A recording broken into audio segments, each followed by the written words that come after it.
Ashama akkam jirtu yeroo darbee daa'imman dandeettiin afaan dubbachuu isaanii boodatti hafan kan jedhu ilaallee turre. Mi'aarra immoo daa'imman dandeettii ka'anii deemuu boodatti hafan kan jedhu ilaalla. Akka waliigalatti egaa daa'imman yeroo umuriin isaanii ji'a 12 hanga ji'a 18 jechuunis waggaa tokko hanga waggaaf ji'a 6 ka'anii deemu. Hedduun isaanii egaa umurii kanatti kan isaan ka'anii deeman. Haa ta'u malee daa'imman muraasni kan waggaa tokko dura ka'anii deeman jiru. Daa'imman muraasni immoo kan waggaaf ji'a 6 booda ka'anii deeman jiru. Garuu akka waliigalaatti daa'imni tokko yeroo umuriin isaa ji'a 18 ta'u, yeroo waggaaf ji'a 6 ta'u ka'ee miila hin fuudhu taanaan, hin deemu taanaan dandeettiin deemuu isaa boodatti hafeera jedhama.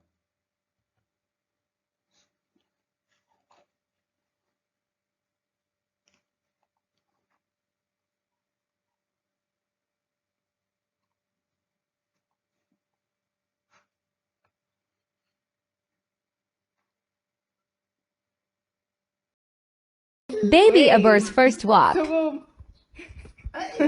I'm so proud of my baby.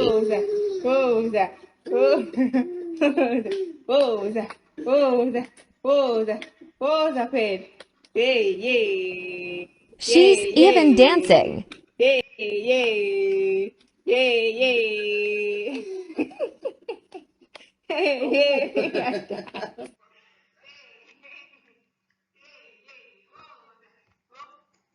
Haa ta'u malee fakkeenyaaf abbaa fi haadha keessaa ijoollummaa isaaniitti kan turee deemuu jalqabe yoo jiraate daa'imni turee deemuu danda'a.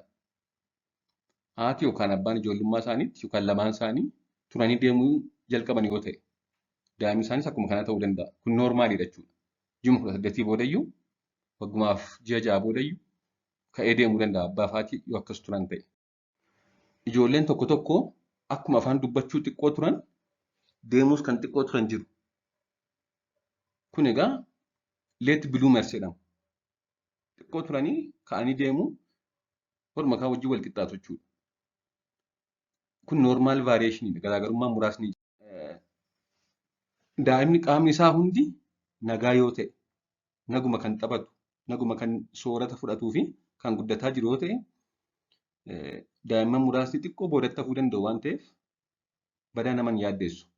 Sababni isaas akkuma ijoolleen tokko tokko dafanii deeman fakkeenyaaf kan ji'a 9-10tti deeman jiru. Darbee daa'imman tokko tokko immoo naannoo waggaa 2 ka'anii deemuu danda'u. Kanaaf abbaa fi haadha keessa kan xiqqoo turee oduu odeessuu jalqabe yoo jiraate. Akkasumas immoo ijoolleen tokko tokko kaan isaanii fayyaa yoo ta'e, rakkoo biraa kan hin qabne yoo ta'e, afaan qofa yoo ta'e kan xiqqoo turanii haasa'an ni jiru. Garaagarummaan waan jiruuf jechuudha. Akka waliigalaatti egaa daa'imni tokko waggaaf ji'a 6tti yookaan ji'a 18tti hin deemne taanaan booddeetti hafeera jenna. Mee wantoota akka daa'imni umurii eegamutti hin deemne yookaan guddinni dandeettii deemuu isaa boodatti hafuu qabu taasisan gurguddoo isinitti hima. Isaan bakka lamatti qoodna. Kan qaama jabina qaamaa wajjin wal qabatanii fi kan dhibee fayyaa yookaan sammuu wajjin wal qabatan jennee bakka lamatti qoodna. Kan qaama wajjin wal qabatan jabina qaamaa fiizikaal qaama daa'ima wajjin wal qabatan yoo ilaallu kan jalqabaa osoo yeroon hin gahin dhalachuudha.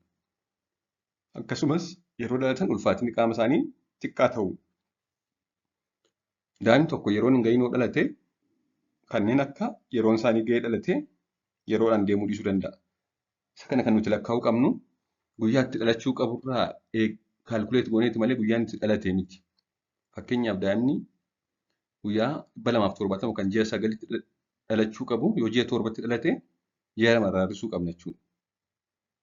Akkasumas ulfaatinni qaama isaanii noormaal yeroo dhalatan giddu galeessaan naannoo 3.25dha. Yoo 2.5 gadi ta'e booddeetti hafuu danda'u.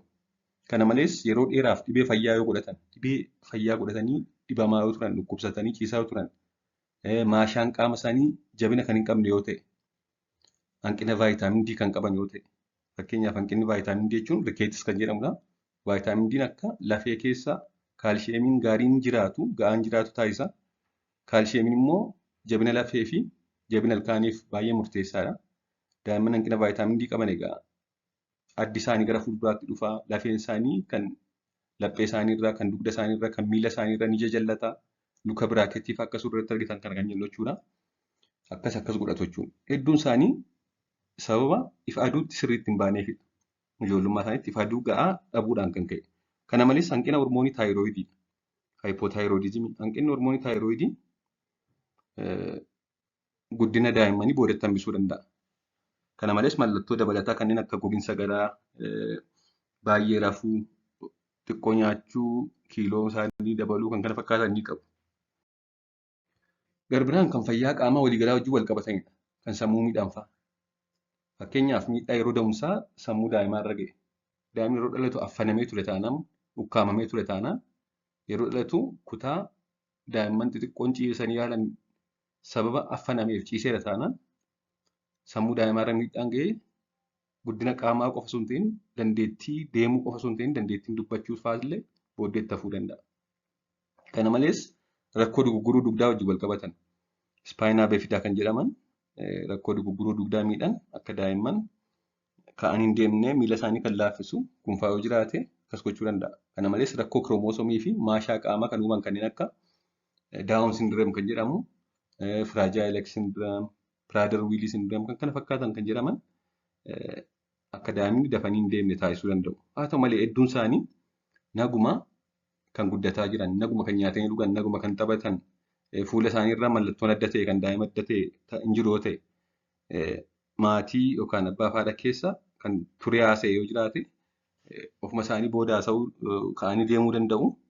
Kanaaf yeroo kennuu bichaan barbaachisaadha. Haa ta'u malee garuu akka waliigalaatti daa'imni tokko waggaaf ji'a 6 yookaan ji'a 18tti kan hin deemne taanaan ogeessa fayyaa daa'immanii mariisisu. Sababni isaas dhibee fayyaa kanneen akka haayipootaayirooidizimii, hanqina hormoonii taayiroidii, hanqina vaayitaamin D kan kana fakkaataniin kan dhufe yoo ta'e yoo yeroodhaan adda ba'e ni sirrata waan ta'eef. Waan dhaggeeffattaniif hedduu galatooma. Turtii gaarii.